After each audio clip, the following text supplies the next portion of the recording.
Hello साथीहरू, welcome back again with आजको नयाँ दिनमा नयाँ भ्लगमा स्वागत छ सबैजनालाई। म चाहिँ यहाँ माथि छतमा आएर बसिरहेको छु। आजभन्दा 3 वर्ष अगाडि चाहिँ म उहाँ गएको थिएँ, जनकपुर पढ्न गएको थिएँ। स्कलरसिपमा नाम निस्केर पढ्न गएको थिएँ। त्यहाँ धेरै साथीहरूलाई भेटेको थिएँ क्या। म धेरै साथीहरूलाई भेटेको थिएँ अनि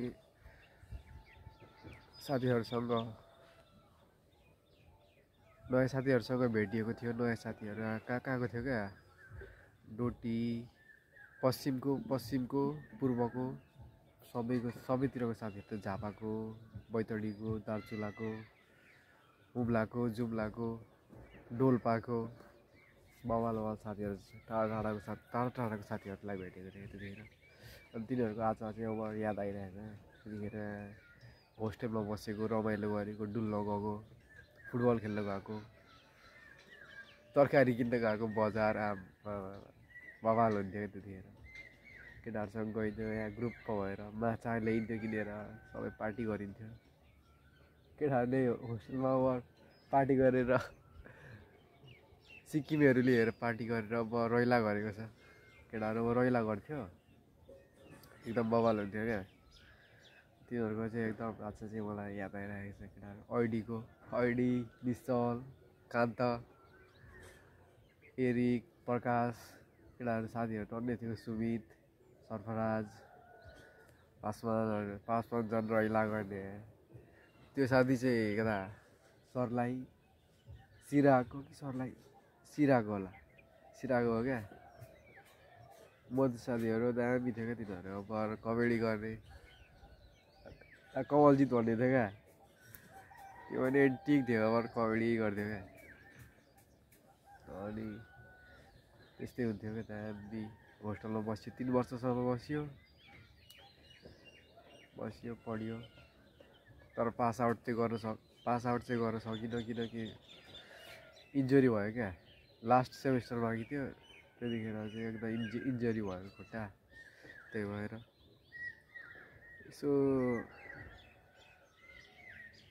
केटाहरूसँग लास्टमा छुट्टिने बेलामा चाहिँ म साथमा चाहिँ हुन सकिनँ।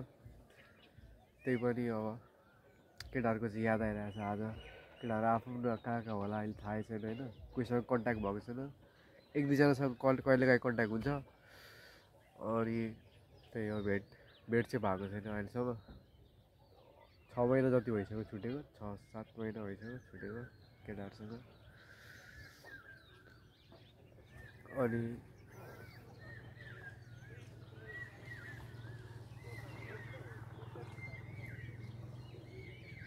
एउटा मेडिकल भन्ने एउटा मेडिकल कलेज थियो। त्यहाँ मेडिकलको कलेजको फिल्डमा चाहिँ हामी फुटबल खेल्न जान्थ्यौँ क्या। हाम्रो यता पार्टी टिमहरू थियो, निश्चल, म, प्रकाश, एरिक, अरू केटाहरू थियो, मनोज, नेत्र, कृष्णकान्त। केटाहरूसँग मिलेर फुटबल खेल्न गइन्थ्यौँ। हामीभन्दा एक ब्याच सिनियर दाइहरू पनि हुन्थ्यो, दाइहरूसँग पनि खेल्न गइन्थ्यो। सिभिलको थियो, हामी चाहिँ इलेक्ट्रिकलको थियौँ। अनि यता मेडिकलको टिममासँग गएर अब हामीसँग खेल्थ्यो। एकचोटि हामी गएको थियौँ उता बर्दिवास पनि खेल्न गएको थियौँ। बर्दिवास गौशाला भन्ने ठाउँ थियो क्या, त्यो पनि हामी खेल्न गएको थियौँ। दामी भएको थियो, तर जित्न सकेन, 1 गोलले हार्यो क्या। त्यतिखेर चाहिँ केटाहरूसँग खेल्न गइन्थ्यो। अनि फुटबल यता शान्तिपुर भन्ने ठाउँमा पनि गइयो फुटबल खेल्न, धेरै ठाउँतिर गयो। यहाँ चाहिँ मेरो कपडाहरू सुकाइरहेछ, तन्नाहरू सुकाइरहेछ। यसो हल्का माथि छतमा घाम चाहिँ लागेको छैन, त्यो घाम लागिरहेछ, त्यस्तो मधुरो लागिरहेछ घाम आज। त्यही हो आजको भ्लग। केटाहरूलाई सम्झिरहेको थिएँ। अनि केटाहरूको अब होइन, केटाहरू के गर्दैछौ, केटाहरू कहाँ छौ, कमेन्ट गरेर यसो हेर्दैछौ भने होइन। म चाहिँ यहाँ घरमै छु। 6 महिनादेखि थला भरियो, 4 महिना जस्तो होइन। 2 महिनादेखि अलिअलि हिँड्ने भइरहेको छु म। त्यही हो, केटाहरूको सम्झनामा यो भिडियो चाहिँ केटाहरूको सम्झनाको लागि बनाएको। केटाहरूको याद आएर।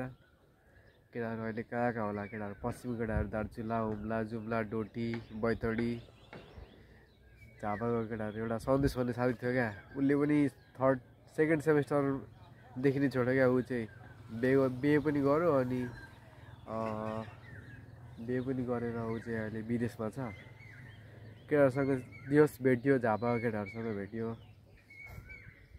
धेरै ठाउँको केटाहरूसँग भेटियो, दामी खुसी लागेको थियो। त्यो एक्सपिरियन्स चाहिँ लाइफभरि हुनेछ। साथीहरू सबै देशभरि नै फैलिएर बसेको छ। ल आजको भिडियो चाहिँ यति नै, साथीहरूको सम्झनामा। टाटा बाई बाई, फिर मिल्ते हैं।